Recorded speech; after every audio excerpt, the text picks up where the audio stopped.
nous avons décidé de défendre la paix en mettant fin au régime en place. C'est la fin de 55 années de règne du clan Bongo. Le Gabon est peut-être en train de basculer ce mercredi. Pourquoi les régimes d'Afrique francophone tombent les uns après les autres ? Il y a en Afrique un profond ressentiment vis-à-vis de la France. Pardonnez-moi, mais recoloniser d'une certaine façon ces pays-là, ne serait-ce qu'économiquement parlant. Ni le paternalisme, ni la faiblesse. Parce que sinon, on n'est plus nulle part. Bonjour à tous. Après le Burkina Faso, le Mali et le Niger, le Gabon vient de connaître un coup d'État militaire. Chute d'Ali Bongo, dont la famille est au pouvoir depuis plus de 50 ans. En France, Emmanuel Macron parle d'une épidémie de putsch, épidémie qui touche principalement les régimes alliés de l'ancienne puissance coloniale. Les putschistes exigent les uns après les autres le départ des soldats français, souvent soutenus par les populations. Alors pourquoi un tel rejet de la France, alors qu'à Paris, on nous l'assure, la France-Afrique est morte et enterrée? Pourquoi l'Afrique semble-t-elle condamnée à voir des hommes en uniforme prendre le pouvoir? C'est ce que nous allons essayer de comprendre aujourd'hui sur Blast.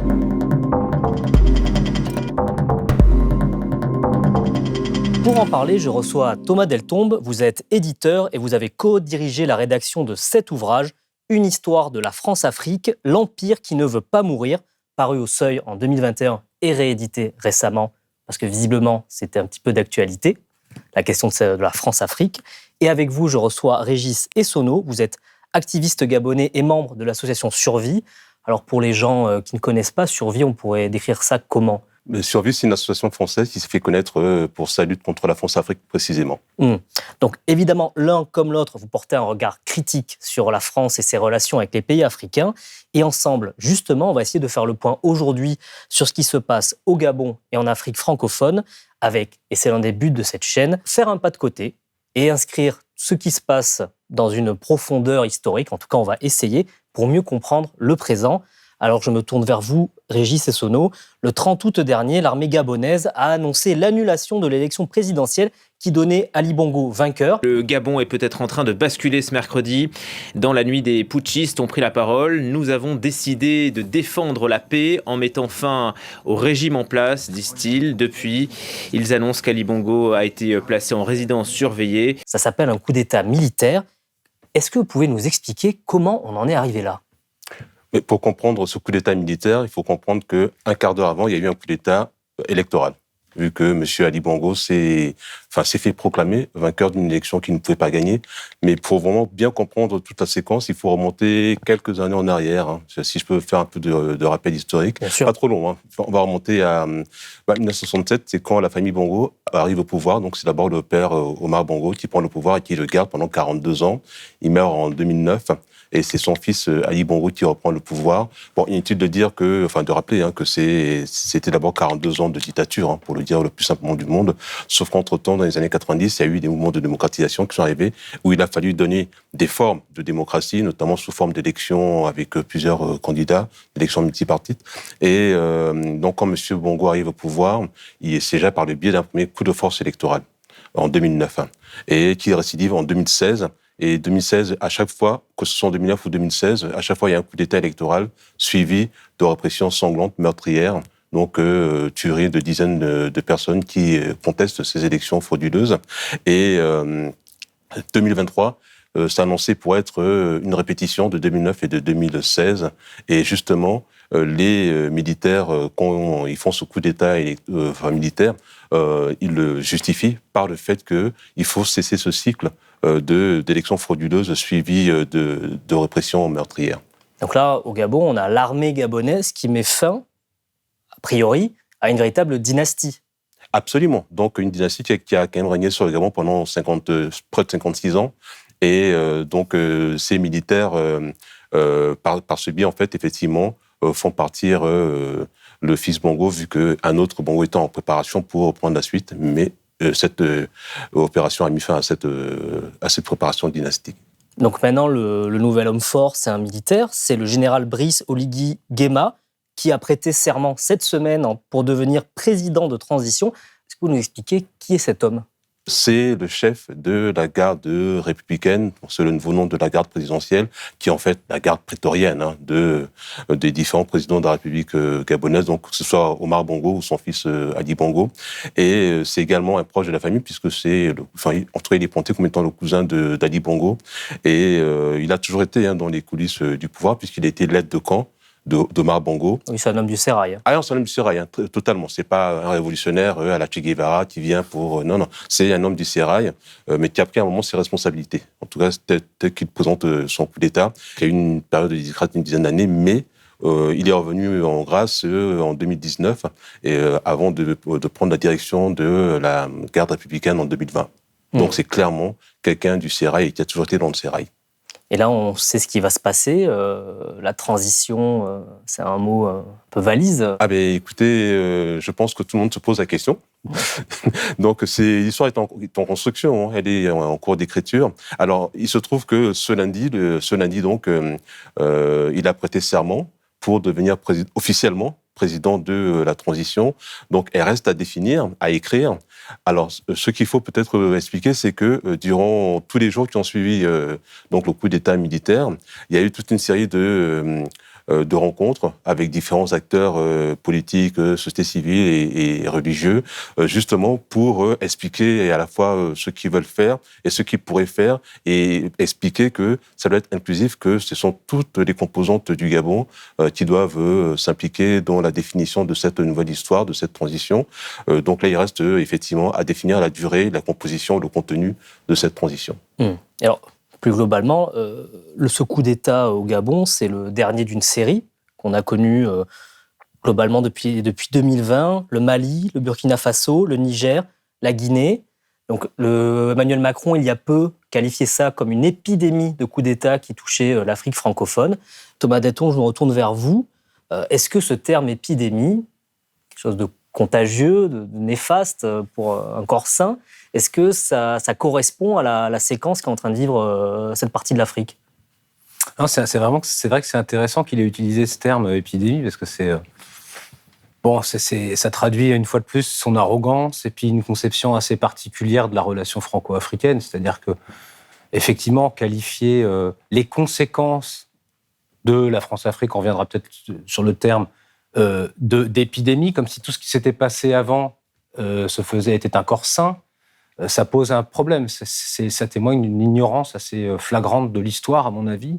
Et je pense, moi, à titre personnel, et c'est pour ça qu'on a fait ce livre, Une histoire de la France-Afrique, c'est qu'on ne peut pas comprendre, et Régis l'a dit, on ne peut pas comprendre ce qui se passe ni au Gabon, ni dans les autres pays d'Afrique francophone, et notamment les anciennes colonies françaises d'Afrique, sans comprendre l'histoire. Régis faisait allusion à 1967, donc l'arrivée au pouvoir d'Omar Bongo, qui s'appelait à l'époque Albert Bernard Bongo. Il a changé de nom dans les années 70. Donc ce coup d'État, pour répondre à votre question, ce coup d'État au Gabon, c'est à la fois une surprise, parce que la famille Bongo était tellement incrustée au pouvoir qu'on avait presque tendance à penser qu'elle était éternelle, indéboulonnable, quoi. Et en même temps, c'est pas une surprise, dans la mesure où, effectivement, il y a un ras-le-bol généralisé dans les pays francophones, les anciennes colonies françaises, un ras-le-bol généralisé du système dont on a hérité depuis les indépendances. C'est pour ça qu'il faut absolument revenir sur le passé, parce qu'on ne peut pas comprendre ce ras-le-bol si on ne le met pas en perspective. Ça fait des décennies que des populations, des peuples entiers, vivent sous la férule d'autocrates. Alors, la famille Bongo, mais la famille Sassou Nguesso au Congo voisin, au Cameroun, pendant très longtemps dans plein de pays. Donc ce ras-le-bol, ça vient de ça, ça vient de là. Et moi, si vous permettez, je reviendrai avant 1967. Parce que je suis un peu choqué. Je ne sais pas si vous avez vu une émission de David Pujadas. C'est un roman que vous voulez nous raconter et qui pourrait être drôle si ça n'était pas... Tragique.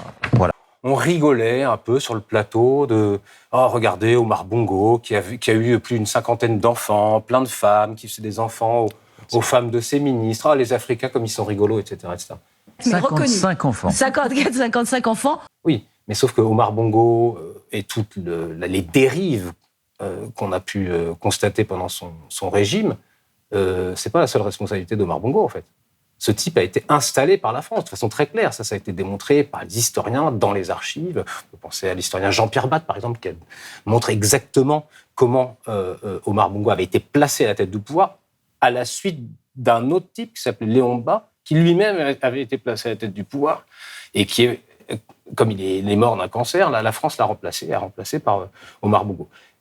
Juste un truc, il faut bien savoir que Léon Mba, comme Omar Bongo, c'est des gens qui n'étaient pas des grands indépendantistes. La France, sans le Gabon, est une voiture sans carburant.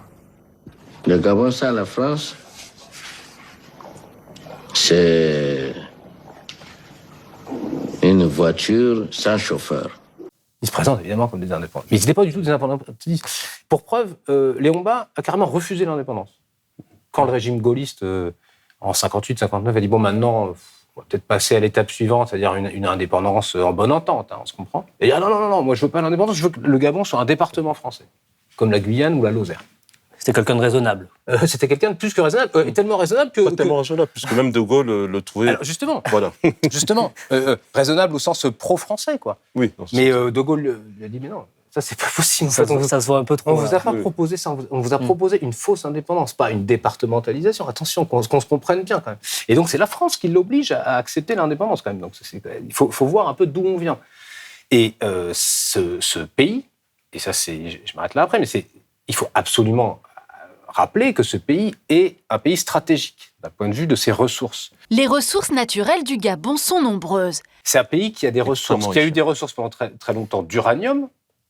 Et vous savez que pour le régime gaulliste, l'uranium, c'était pas une question mineure, à la fois pour les questions civiles, mais aussi pour les questions, et surtout pour les questions militaires à l'époque. Et puis, c'est un émirat pétrolier, comme on dit. C'est un pays qui est tout petit, mais qui regorge de pétrole. Vous voyez ici la carte des champs pétrolifères du pays. 4e producteur d'Afrique subsaharienne, le secteur représente près de 40% du PIB.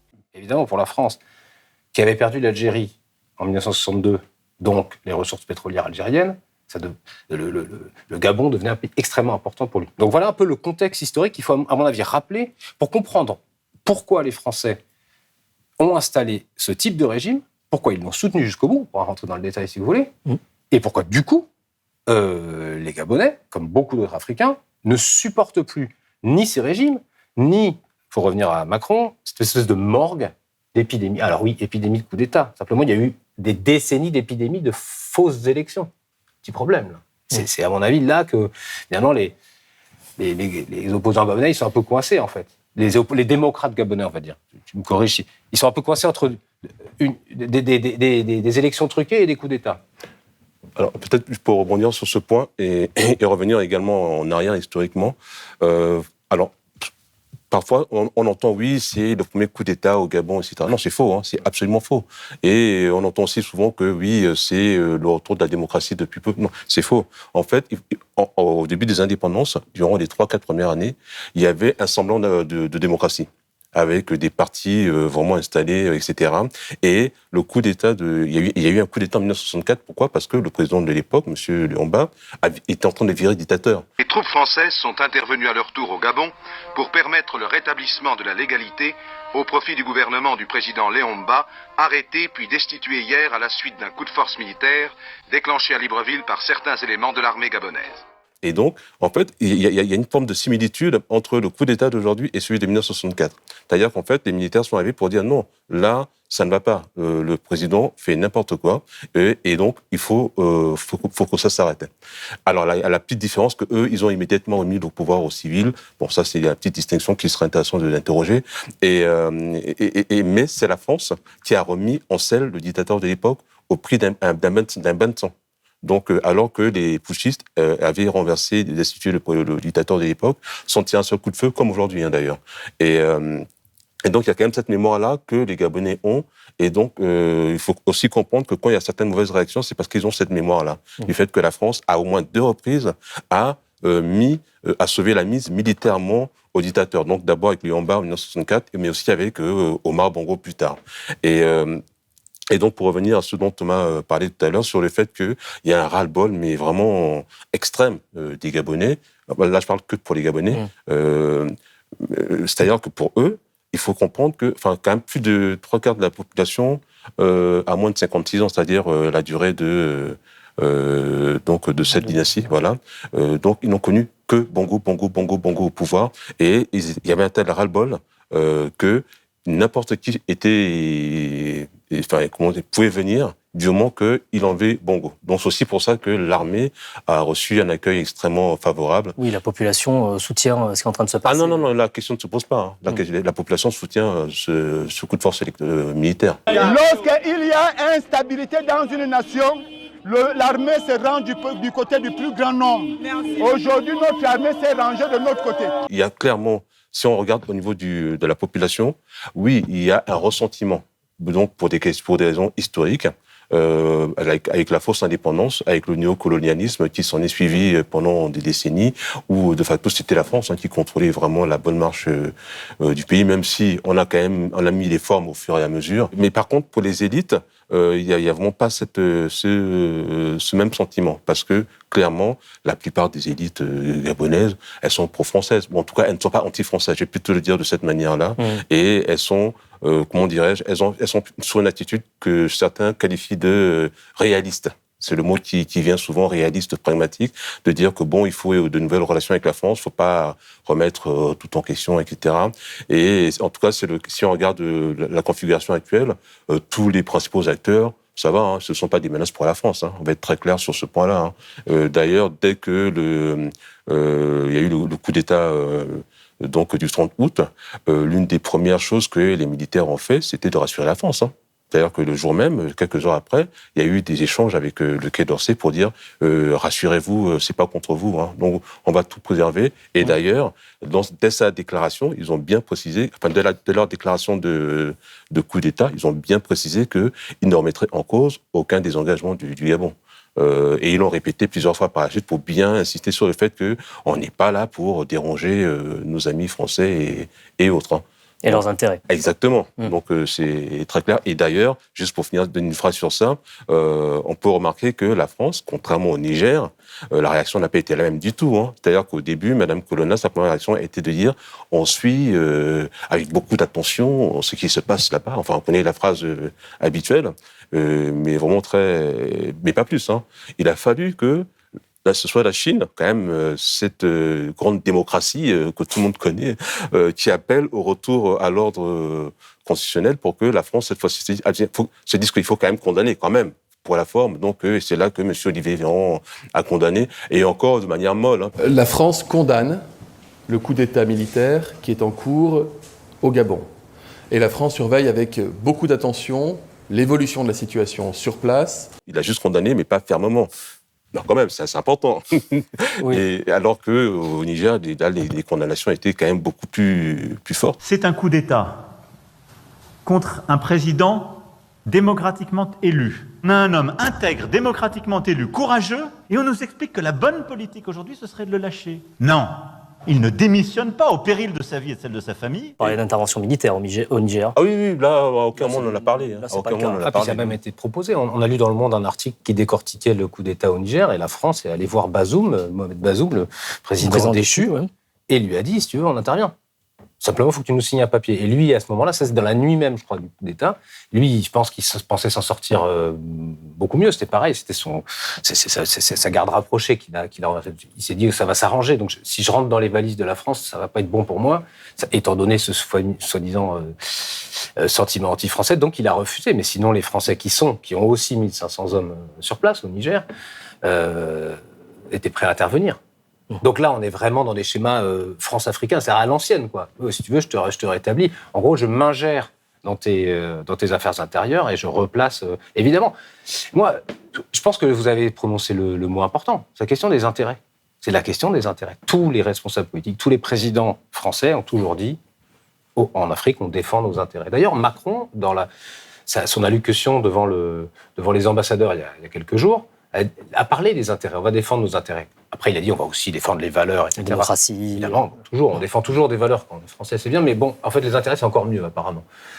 Moi, je pense qu'il... Et il a vanté, ce qui était très intéressant dans ce discours, c'est qu'il a vanté la cohérence. Alors, c'était, nous, on a une cohérence, alors on condamne tous les coups d'État. Comme ça, c'est clair, c'est cohérent. Évidemment, je pense que ça, c'est un public qui marche très bien pour l'opinion publique française. Ah oui, les coups d'État, c'est pas bien, la démocratie, c'est bien. Mais là, il exploite l'ignorance des Français, en fait. Des Français de base qui disent bah oui, c'est vrai, les élections, c'est mieux que les coups d'État. Oui, c'est vrai. Sauf que quand les élections elles sont toutes pipées depuis 70 ans, on revient au dilemme dont je parlais tout à l'heure. Élection truquée ou coup d'État ? Rien n'est génial là-dedans.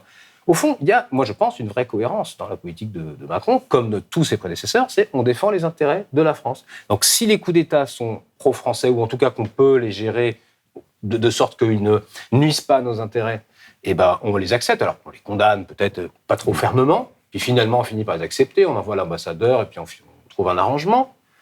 Et quand, effectivement, les putschistes sont des gens qui exploitent le sentiment anti-français, comme on l'appelle, ou qui vraiment sont dans une attitude de rejet de la France, du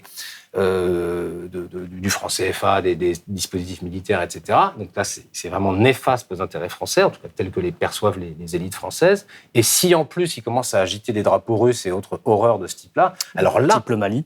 Exactement, c'est pour ça que j'ai dit ça. Mali, mais Niger, Burkina, et puis ailleurs aussi, potentiellement.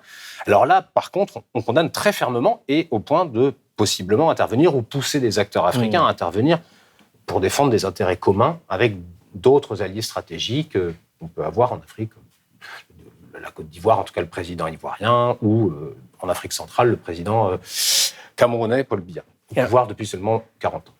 Est-ce qu'on peut juste s'arrêter à un moment sur un terme qui est le terme à la mode, on l'a déjà utilisé plusieurs fois depuis le début de cet entretien, c'est France-Afrique, qui serait en fait la façon de désigner les types de relations qu'il y a entre la France et les pays africains et qui serait, d'après ce que vous me dites, une explication majeure pour les déstabilisations qu'on connaît aujourd'hui. Est-ce que vous pouvez m'expliquer qu'est-ce que ça veut dire exactement France-Afrique et d'où ça vient ce terme ? Alors, je vais essayer d'être bref parce que c'est quelque chose qu'on développe dans tout ce livre-là, une histoire de la France-Afrique. On donne une définition, on essaie de faire une généalogie.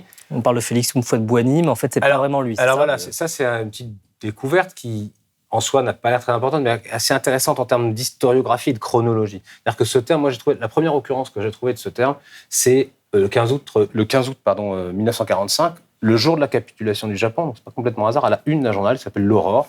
Et on a un journaliste oublié maintenant, qui s'appelle Jean Piot, qui dit « Maintenant que le monde va changer, il faut qu'on voit quel est l'intérêt de la France. Comment on peut défendre les intérêts de la France, c'est quoi ?» Et il dit « Il faut qu'on se concentre sur l'essentiel. » C'est ce qu'il dit, c'est le mot qu'il utilise. Et il dit « L'essentiel, c'est ce que j'appellerais la France-Afrique. » Écrit comme ça, avec la cédille en un seul mot. Et je trouve ça extrêmement intéressant, l'invention de ce mot, finalement, parce qu'il symbolise parfaitement le problème de tout ce qu'on est en train de dire. C'est cette idée, dans l'imaginaire français, en tout cas des élites françaises, et dans l'imaginaire d'une partie des élites africaines, qui considèrent qu'il y a un lien fusionnel, qu'il doit y avoir un lien fusionnel entre la France et l'Afrique, la France-Afrique. Il faut que ce soit fusionnel, on ne peut plus se séparer, on ne peut pas se séparer. Le tiret n'est pas suffisant. Il faut que ce soit. Voilà, il faut vraiment. C'est presque un continent en soi, la France-Afrique. C'est un continent imaginaire, mais qui est très puissant dans les imaginaires. Et c'est ce que développe ce Jean Piot, c'est ce que développera plus tard Houphouët-Boigny, disons plus tard, réutilisant le terme, et ensuite toute une série de gens qui, sans forcément utiliser le mot, continuent de penser, continuent de dire que la France a une vocation africaine. C'est ce fameux terme de vocation africaine qui va être utilisé par des Mitterrand, des Chirac et tous les autres.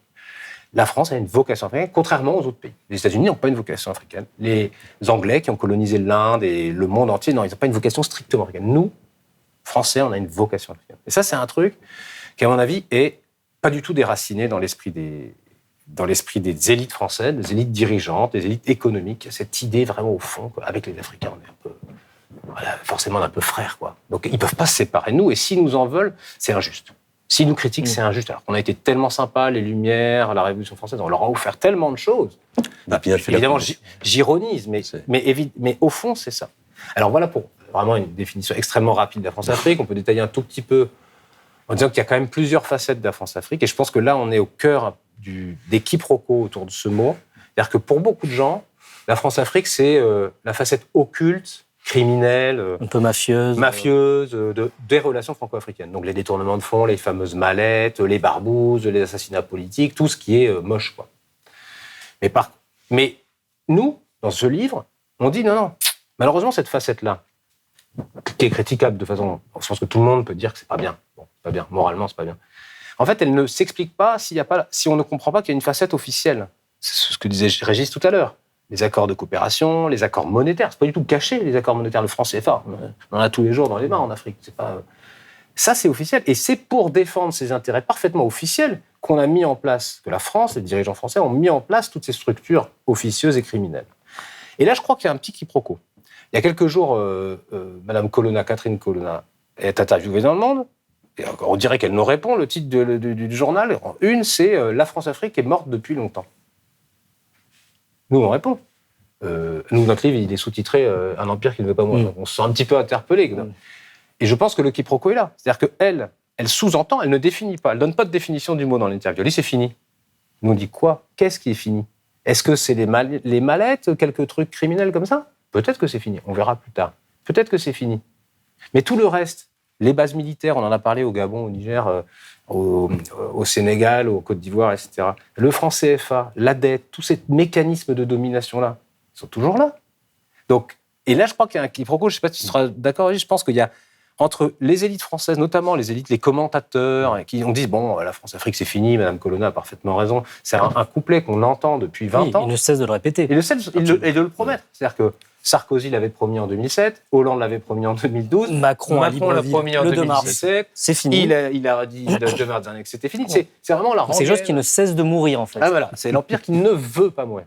On dit toujours qu'il va mourir, mais il ne veut pas mourir finalement. Et c'est d'ailleurs un des problèmes. C'est que beaucoup de commentateurs africains, eux, voient bien que la France s'accroche à l'Afrique et ne veut pas retirer ses bases, ne veut pas sortir du franc CFA, ne veut pas supprimer la dette odieuse contractée par tous ces dictateurs, etc., etc. Donc, c'est là qu'il y a un problème définitionnel qui est très important. Je pense que pour beaucoup de Français, même de bonne foi, ils disent « mais c'est fini tout ça, les vieux trucs, les Foccart, et tout ça. Foccart est mort en 97. » Et nous, on dit « la France-Afrique, c'est pas le foccartisme. La France-Afrique, elle commence beaucoup plus tôt, elle a des racines beaucoup plus anciennes, institutionnelles, militaires, ça, mais idéologiques même. Cette vocation de la France, tout ce bazar-là, il est dans l'esprit d'énormément de Français, en fait. Et donc, si on veut que la France-Afrique meure, ce à quoi on aspire, je pense, dans ce cas-là, il va falloir faire un effort bien plus radical, en fait. C'est pas juste attendre que les Africains fassent tomber 2-3 dictateurs. C'est toute l'infrastructure institutionnelle et toute l'infrastructure mentale, et là, ça va être long, pour qu'on puisse enfin être dans un rapport d'égalité. Je ne sais pas si tu seras d'accord avec moi, mais je partage. Je partage en fait absolument tout ce que Thomas vient de dire, hein, et juste peut-être pour compléter sur 1 ou 2 points. Je rappelle le rapport Duclerc, Vincent Duclerc, donc sur le Rwanda, donc l'éventuelle responsabilité selon les termes du rapport de la France dans le génocide. Voilà, dans le génocide des Tutsis au Rwanda. Il y a un passage que je trouve intéressant dedans, c'est-à-dire que oui, il interroge en fait l'état d'esprit des responsables politiques et militaires qui ont conduit ces opérations, et en fait, ils mettent en avant le fait que bon, il y a encore un certain esprit qui est là, qu'il faut enlever. Un certain esprit colonial qui est là dans la tête, dans la mentalité des décideurs français qu'il va falloir éradiquer. Et c'est pas des Africains qui le disent, hein, c'est un rapport français. Bon, les Africains, eux, ça fait longtemps qu'ils le disent, qu'ils le pensent, qu'ils le voient. Et oui, donc clairement, ça c'est un point sur lequel il va falloir sérieusement se pencher. Il y a l'exemple évidemment du franc CFA qui est emblématique. C'est-à-dire que ça fait des années et des années que de plus en plus fortement les Africains réclament la fin. Là, je parle des populations et des élites, c'est différent. Mais c'est important au niveau de ces pays de faire la distinction à chaque fois entre élite et population. Oui, donc, parce qu'en fait, la France-Afrique, ce n'est pas que quelque chose d'exogame qui est imposé par l'ancienne métropole. Il y a aussi beaucoup d'élites africaines locales, oui, bien sûr, qui ont leur intérêt. Absolument. Donc, par exemple, sur le franc CFA, des élites économiques, enfin les élites tout court, ont intérêt au franc CFA. Objectivement, hein, c'est même pas une question de jugement de valeur. Il y a vraiment une volonté de la France de s'agripper à ces symboles-là pour maintenir une certaine influence. Je ne sais pas si je peux... Enfin, peut-être qu'on va en parler tout à l'heure, mais... parce que Thomas, tout à l'heure, faisait allusion à l'Angleterre, qui n'a pas la même relation avec ses colonies africaine. Quand même, l'Angleterre aussi, il y a quand même beaucoup d'anciennes colonies en Afrique, mais c'est pas du tout les mêmes rapports qu'il y a. Et moi, ça me fait penser à un article qui a été écrit par Olivier Blamangin il y a quelques temps sur le complexe de Fashoda versus le complexe de Bangui. Et Fashoda, c'est une défaite française. Justement, donc au Sud-Soudan. Parce qu'en fait, à l'époque, il y avait une guerre d'influence en fait entre la France et l'Angleterre pour pouvoir avoir le maximum de colonies en Afrique. Et donc, suite à cet incident de Fashoda, comme on l'appelait à l'époque, il y a eu un complexe qui s'est développé au niveau de la France et qui a énormément déterminé une bonne partie de la politique française sur le fait qu'il y a cette crainte qu'il y ait... notre puissance étrangère. Voilà, donc soit remise en question, notamment par nos chers alliés anglo-saxons, etc. Et je pense que ça va peut-être faire... la transition avec ce dont Thomas commençait à parler par rapport au fait que aujourd'hui, on dirait que tout s'explique par l'influence russe en Afrique. Ou chinoise. Voilà, ou chinoise. Voilà, au choix. Tout ce qui arrive à la France dans ces pays, c'est à cause de la Russie qui serait derrière en train de tirer les ficelles de ces petites marionnettes d'acteurs africains qui seraient incapables d'avoir leur propre jeu par eux-mêmes sans avoir forcément quelqu'un derrière eux à leur dire ce qu'il faut faire. Alors justement, la transition est toute trouvée.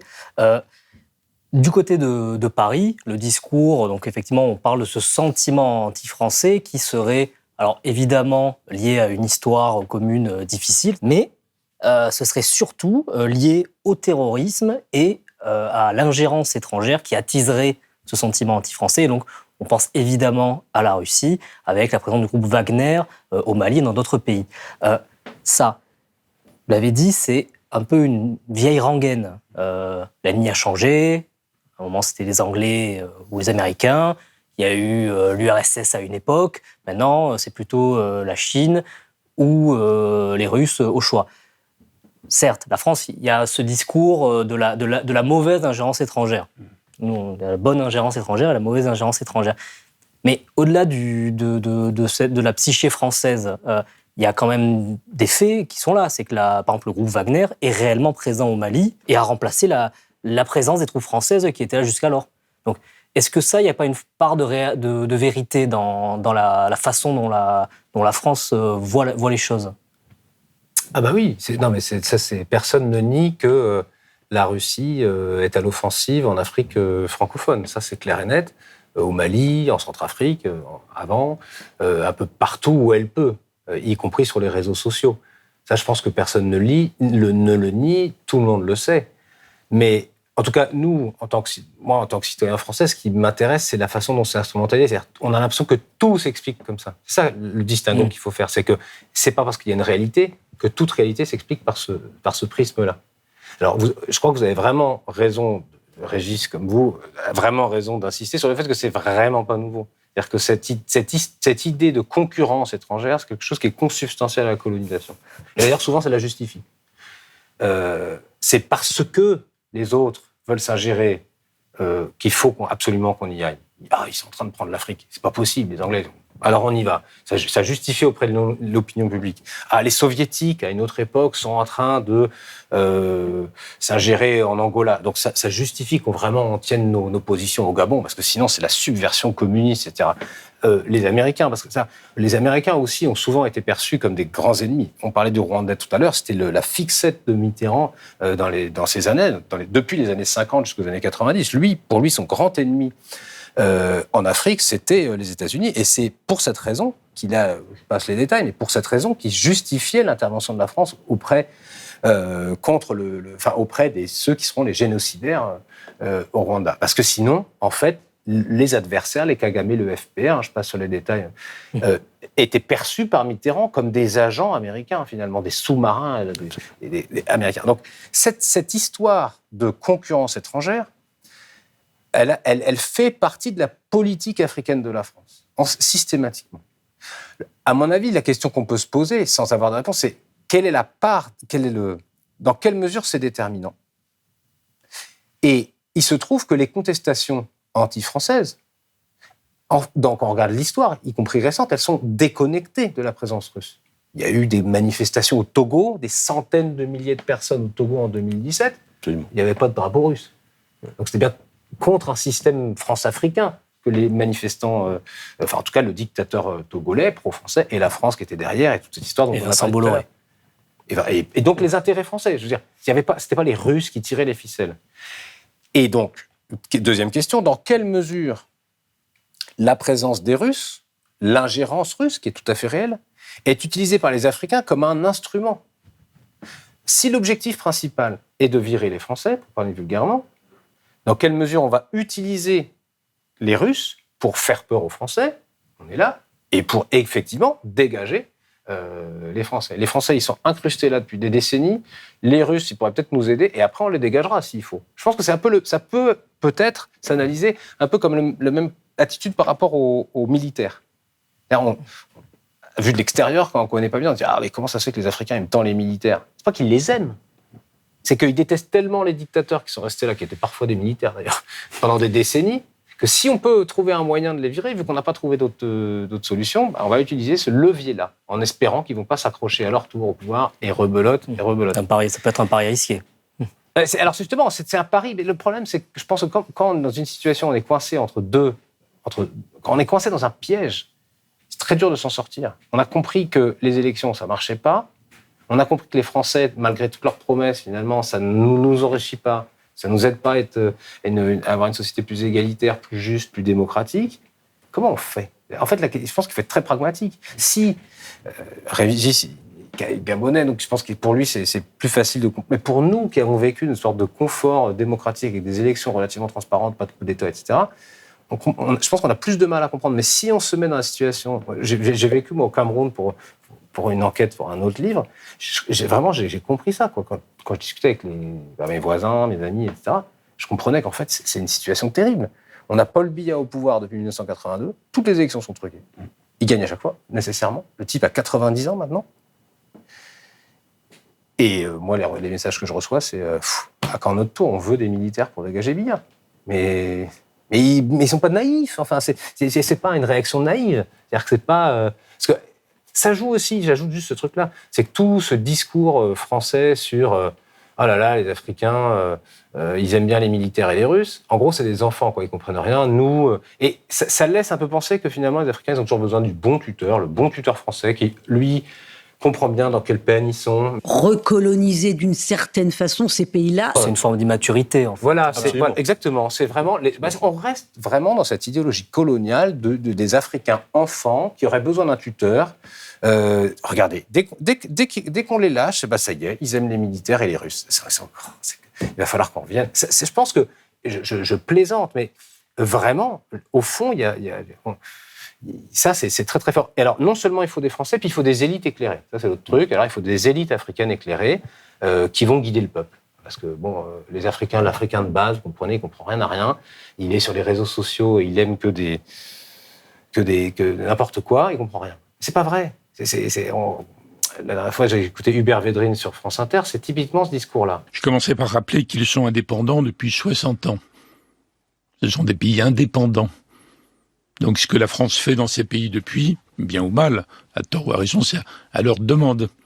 Ces pays sont indépendants depuis très longtemps, il faut qu'ils arrêtent de raconter que leurs problèmes sont liés à un très lointain passé, ils sont responsables. C'est qui ils?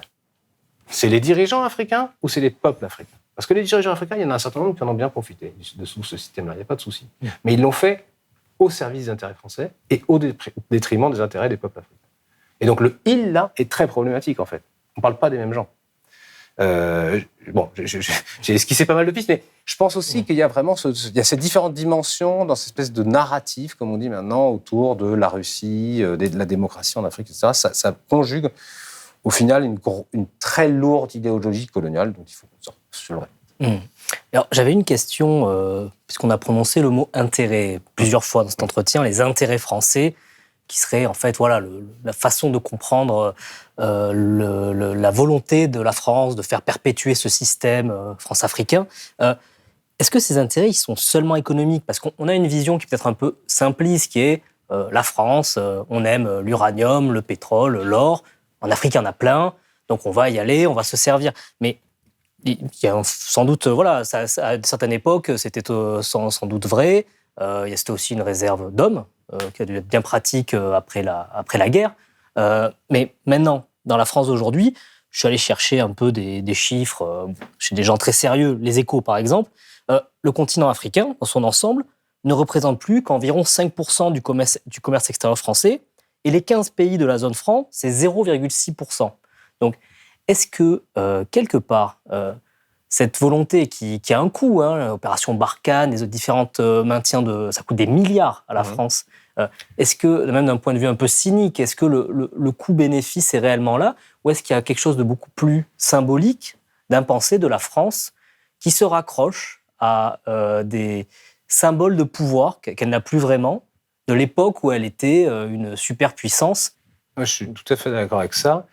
Je pense que beaucoup de Français, et de dirigeants français en particulier, continuent à penser que en tenant à bout de bras l'Afrique, ça va donner du poids à la France sur la scène internationale. On vous apporte ça. C'était ce qui s'était passé pendant la construction européenne. Ouais, vous savez, on avait la décolonisation en même temps que la construction européenne. Et les Français arrivaient en disant, nous, il va falloir nous donner une belle place dans l'Union européenne, parce que vous voyez tout ce qu'on vous met là dans le panier commun, des belles colonies magnifiques qui ont plein de richesses, etc. C'était comme... Et ensuite, il y a eu la même volonté avec l'ONU. Nous, on va parler d'un commun accord, on parle tous français, on est des francophones, on a des intérêts communs, on a une culture commune, on a des valeurs communes. Ça, c'est très... On explique souvent qu'on a des valeurs communes avec les Africains, je sais pas. Et il y a cette idée qu'on va voter... Et c'est d'où l'inquiétude qu'il y a eu ces derniers temps avec la guerre en Ukraine. On a vu beaucoup de pays du précaré français qui n'ont pas voté en faveur de l'intervention, qui n'ont pas soutenu l'intervention, la condamnation de la Russie, etc. Qui ne se sont pas alignés sur la France, disons. Il y a cet aspect-là. Je pense que Régis a raison d'insister sur les intérêts sectoriels. C'est-à-dire, non seulement c'est pas forcément la France, mais il y a des entreprises françaises qui ont des intérêts en Afrique. Longtemps Bolloré, Orange, par exemple, des énormes, Total, évidemment, Orano, etc., ont des intérêts qui ne sont pas tout à fait les mêmes que ceux de la France. C'est aussi des intérêts des grosses boîtes, des grosses multinationales françaises. Édouard Philippe, notre prochain président, travaillait pour Orano pendant longtemps. Et s'est intéressé à ces questions d'uranium nigérien, par exemple. C'est pas, ils savent qu'il y a des entreprises qui ont des gros intérêts. Et un point très important aussi, que j'ai oublié de souligner, c'est la question des migrations. Ça, c'est quand même... J'oubliais, mais effectivement, les États africains francophones sont considérés par les Français comme des sous-traitants de la politique étrangère, comme de la politique migratoire. Comme on ne veut plus voir de migrants débarquer sur nos côtes, on sous-traite en fait cette politique migratoire en Afrique du Nord, mais également en Afrique subsaharienne. Le Niger est un bon exemple. Mohamed Bazoum, qui a été retiré, s'est illustré en 2016 par le plan Bazoum, qui est un plan financé par l'Union européenne pour lutter contre l'immigration vers l'Europe. Donc ça, c'est un point important où on parle aussi des trafics qui peuvent différents types de trafics, etc. Il y a aussi cette idée qu'on va pouvoir sous-traiter toute une série de choses aux États africains contre subsides, quoi. Donc ça, c'est quand même un point très très important, étant donné les angoisses françaises des migrations. C'est très bien de pouvoir sous-traiter ça loin du regard. Le point que je voulais aborder avec vous aussi, c'est celui de la sécurité, parce que là, ce qu'on vit un peu, c'est aussi la fin d'un cycle d'une dizaine d'années, avec un renforcement très important de la présence française en Afrique pour lutter contre le terrorisme et le djihadisme. L'enjeu sécuritaire, y compris pour la France, de ne pas laisser prospérer des groupes djihadistes, que ce soit au Mali ou au Niger, est-ce que ça ne s'entend pas ? Le besoin de lutter contre ces groupes-là qui, une fois qu'ils auront sanctuarisé des parties ou pays tout entiers, risque de poser un problème pour la sécurité, y compris la sécurité de la France métropolitaine. Alors, moi, j'aurais une réponse qui ne sera pas une réponse, on va dire, classique. Parce qu'au Gabon, ça ne se pose pas de la même manière que... Enfin, en tout cas, en Afrique centrale, d'une manière générale, on enlève le nord du Cameroun, en tout cas, au Gabon, ça ne se pose pas de la même manière qu'en Afrique de l'Ouest. Au Sahel, oui. Au Sahel, notamment. Déjà, il n'y a pas de djihadistes, jusqu'à preuve du contraire au niveau du Gabon. L'enjeu n'est pas direct, mais il est quand même indirect parce que ça a quand même eu un impact dans la manière dont les dirigeants, les potentats locaux ont récupéré les discours français à leur avantage en interne.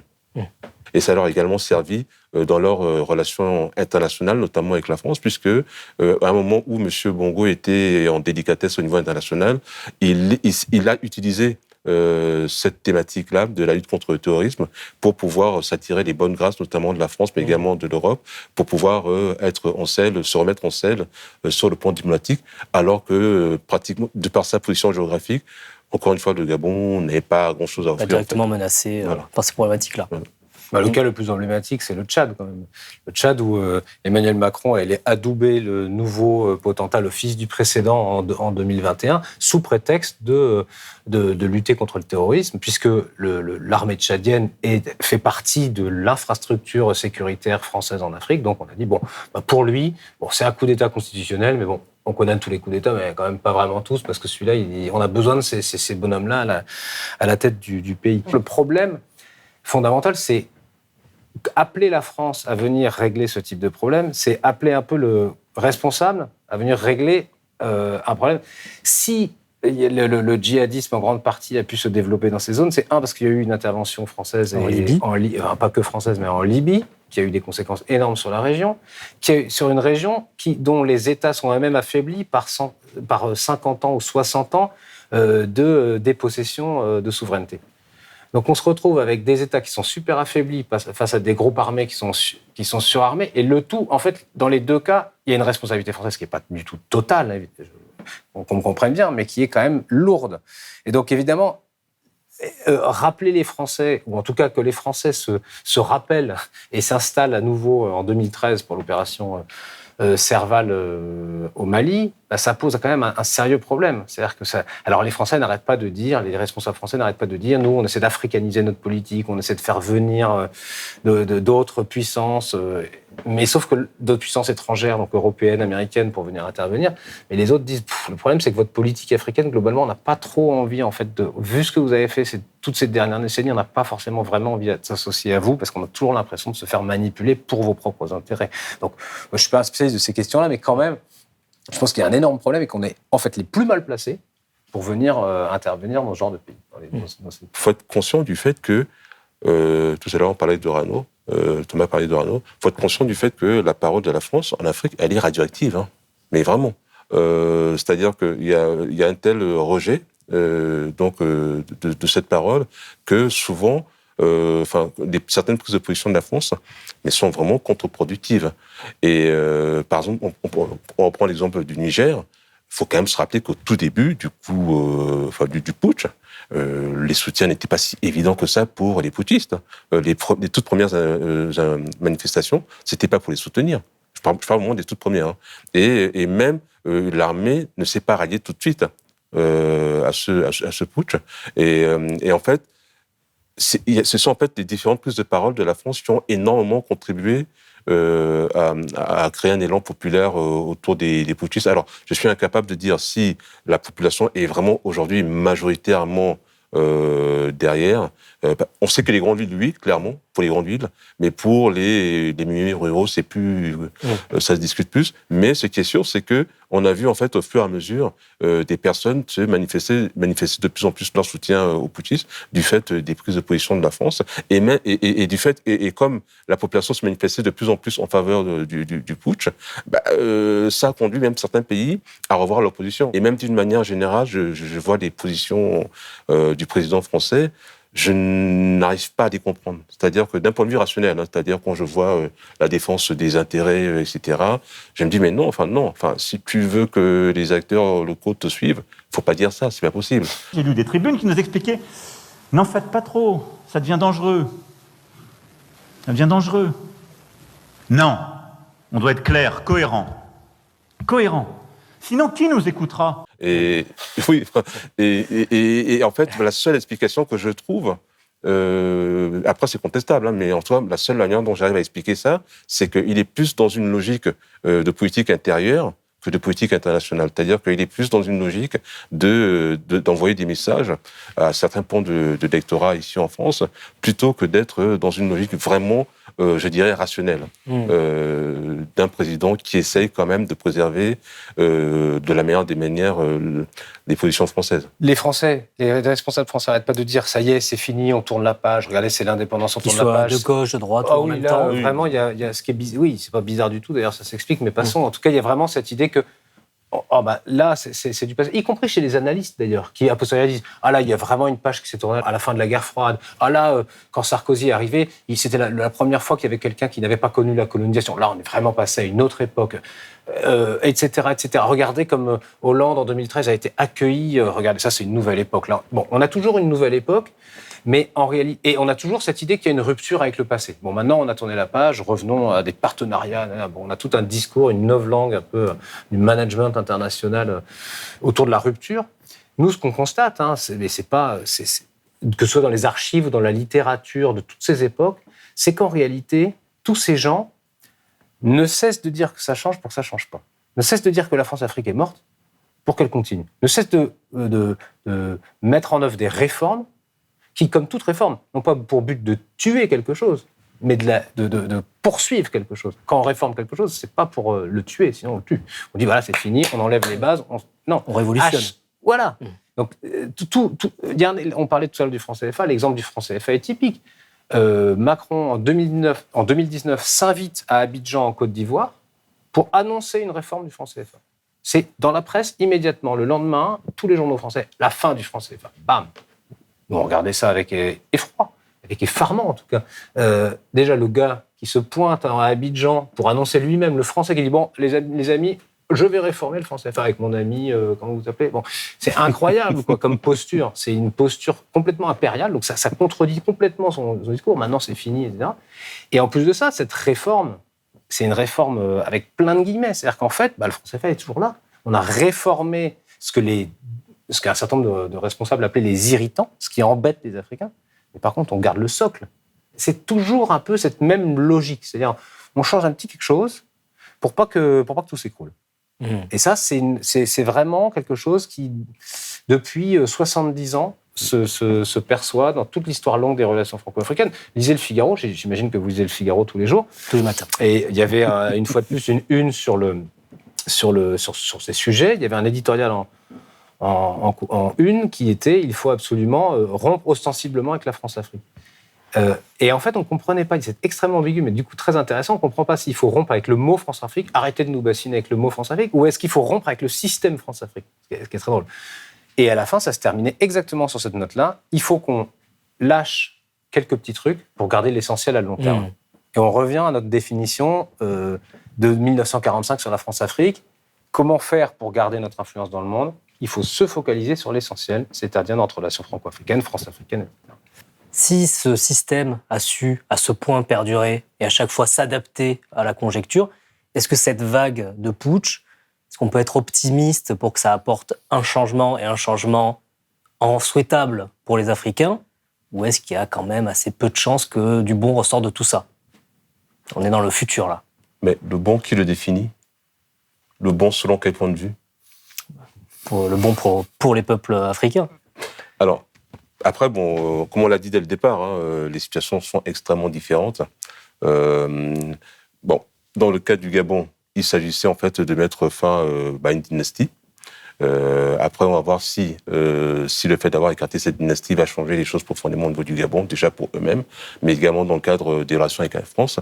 Alors, sur ce point-là, c'est pas forcément le mieux parti, puisque dès le départ, comme j'ai dit tout à l'heure, les nouvelles autorités ont montré patte blanche, sans mauvais jeu de mots, auprès des Français de plusieurs manières. Donc, il n'y a pas déjà du côté des dirigeants africains, enfin gabonais en tout cas, il n'y a pas forcément non plus une volonté de changer, une volonté affichée en tout cas, de changer en profondeur ces relations. Donc ça demande à voir. Mais peut-être que les populations, et là je reviens au distinguo tout à l'heure entre les élites et les populations, mais peut-être que les populations vont les amener à évoluer. Si on regarde au niveau des pays sahéliens, les putschs, c'était des réponses à la fois à des situations de crise interne, mais aussi de tension avec la France. Et là, pour le coup, il y a peut-être, la question elle se pose pleinement, est-ce que ça peut arriver à des changements profonds, d'autant que tous ces régimes jouent à merveille des rivalités, notamment avec la Russie, la Chine, etc. Donc, bon, je ne sais pas si Thomas... Moi, je pense que la première chose, c'est quand même, en tout cas, nous, en tant que Français, en France, c'est pas à nous de dire ce qui est bien, pas bien pour les Africains, quoi. Mais par contre, ce qu'on peut se dire, c'est qu'en tant que Français, c'est vrai qu'on est tenu dans une assez forte ignorance de ces questions-là. C'est quand même Enfin, ce qui se raconte en ce moment, alors qu'on est en pleine période historique assez importante, ce qui se raconte est quand même pas au niveau, à mon avis, enfin, pas au niveau des enjeux. Ça, c'est la première chose, et que quand même, on pourrait exiger, nous, citoyens français, d'être mieux informés. En tout cas, on devrait prendre l'information en main pour justement s'informer nous-mêmes un peu mieux. Première chose. La deuxième chose, c'est que potentiellement, moi, je pense que potentiellement, on est dans un deuxième temps de la décolonisation. C'est-à-dire, comme la décolonisation des années 50-60 ne s'est pas faite, ne s'est pas complètement faite, on a eu des indépendances en trompe-l'œil, des indépendances piégées, factices, vous indépendances piégées, etc. Et que ces indépendances piégées avaient pour but que l'Empire ne meure pas, et comme justement cet Empire ne veut pas mourir, il est tout à fait logique que les citoyens africains prennent les choses en main en disant, bon, vous voulez pas mettre fin à ce système, mais nous, on va le faire. On va prendre les choses en main. Alors évidemment, ça prend des formes, protéiformes, on va dire. C'est pour les dirigeants africains, pour les dirigeants français, je pense que c'est effectivement... les forces anti-impérialistes n'ont jamais fait plaisir aux impérialistes. Ça, c'est clair. Donc, c'est assez logique que les impérialistes disent non, ils sont pas bien, ils sont pro-russes, ils sont pas beaux, ils sont méchants, ils sont tout ce qu'on veut. C'est normal, en fait. Ils sont contre l'impérialisme, donc ils sont contre les intérêts que vous défendez. Bon, voilà. Donc, je pense qu'effectivement, on est peut-être dans un moment de basculement. On ne dit pas que l'Empire ne peut pas mourir, on dit qu'il ne veut pas mourir. J'insiste sur cette distinction parce que, à mon avis, tout est là. La question, c'est est-ce qu'il va ou pas mourir ? Et vous pensez qu'on est peut-être dans un phénomène de cette ampleur-là, une deuxième décolonisation ? Moi, je pense que là, on est parti pour. Enfin, en tout cas, là, ça ressemble énormément à ce qui s'est passé dans les années 50, où il y avait un grand mouvement de décolonisation mondial. Enfin, ça ressemble également, si on reste sur les parallèles historiques, avec ce qui s'est passé au moment de ce qu'on a appelé les ouvertures démocratiques au début des années 90, où il y a eu des grands mouvements là, qui demandaient à la fois plus d'indépendance, mais surtout plus de démocratie dans les régimes, qui ont été complètement écrasés, écrabouillés. Et finalement, on n'est pas sorti de ce système-là.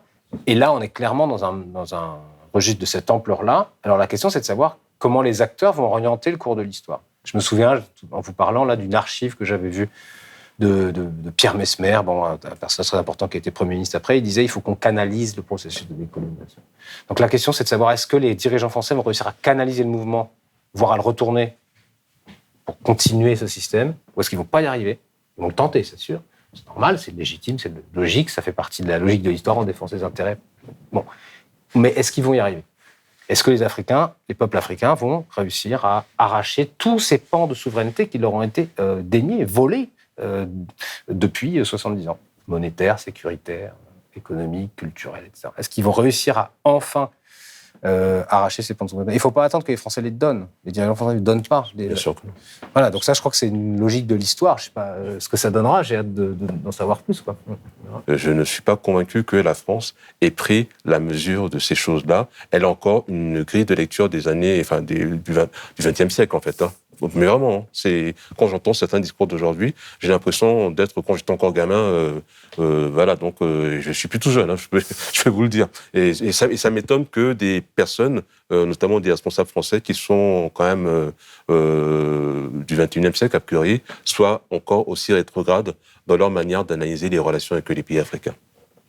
Voilà, cette vidéo est à présent terminée. Si elle vous a plu, n'hésitez pas à le dire dans les commentaires.